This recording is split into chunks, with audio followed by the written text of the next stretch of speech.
I don't want to seem like Mr. Scrooge here, but like on the volunteer side, okay, and this is a mistake a lot of people make, and it's better than doing nothing, but it's not the greatest use of your time. I'm going to volunteer at the soup kitchen, and then I'm going to put it up on LinkedIn, because what do they call that? Virtue signaling? I'm going to virtue signal, and I'm going to get some business because I'm a real estate professional, right? It's good, and gosh darn it, people need people volunteering for charitable things. But that's not what I mean in terms of getting yourself out of obscurity. Making yourself look cool isn't getting yourself out of obscurity. Letting people know about a problem, that's getting yourself out of obscurity. Letting people know about something that's going on in the industry, that's getting yourself out of obscurity. Volunteering at the industry event that all the people you want to sell to, that's getting yourself out of obscurity. Doing a 7K to raise money for a kid that needs a kidney, you are doing good work and you should do that. But don't do that for the wrong reasons of, I want to get a cool selfie, right? Showing people that I care about getting this kid a kidney. That's not cool. Like, you should just do that because it's the right thing to do.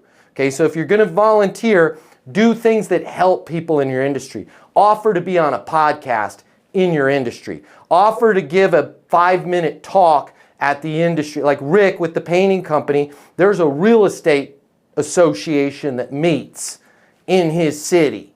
He should probably reach out to them and say, hey, if you guys need a speaker, I will guarantee you 2 things. Number 1, this will not be a sales pitch. I'm not going to get in front of your people and try and sell them. Number 2, they are going to walk away from the 10 minutes that I talk to them better off than they came. I'm going to walk them through how they can put these homes in the best possible condition to sell for the least amount of money. This will be helpful for them.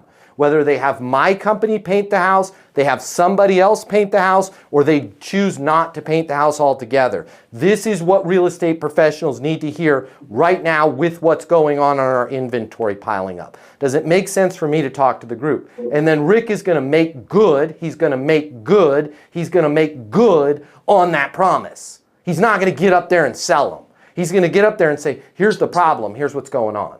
By the way, your homeowner is going to tell you they want to use flat paint, right?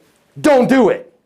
Don't listen to them. What you want to do is an eggshell, right? Or whatever. Maybe, I don't know anything about painting. Maybe like, Rick, you don't know what you're talking about. Do the flat. I don't know. This is where he's going to come in and talk to that group, right? This is where Adam could talk to a group about what's going on in asset tracking and asset management. Right? This is giving us an opportunity to be helpful, skillful, and be an industry expert and get ourselves out of obscurity.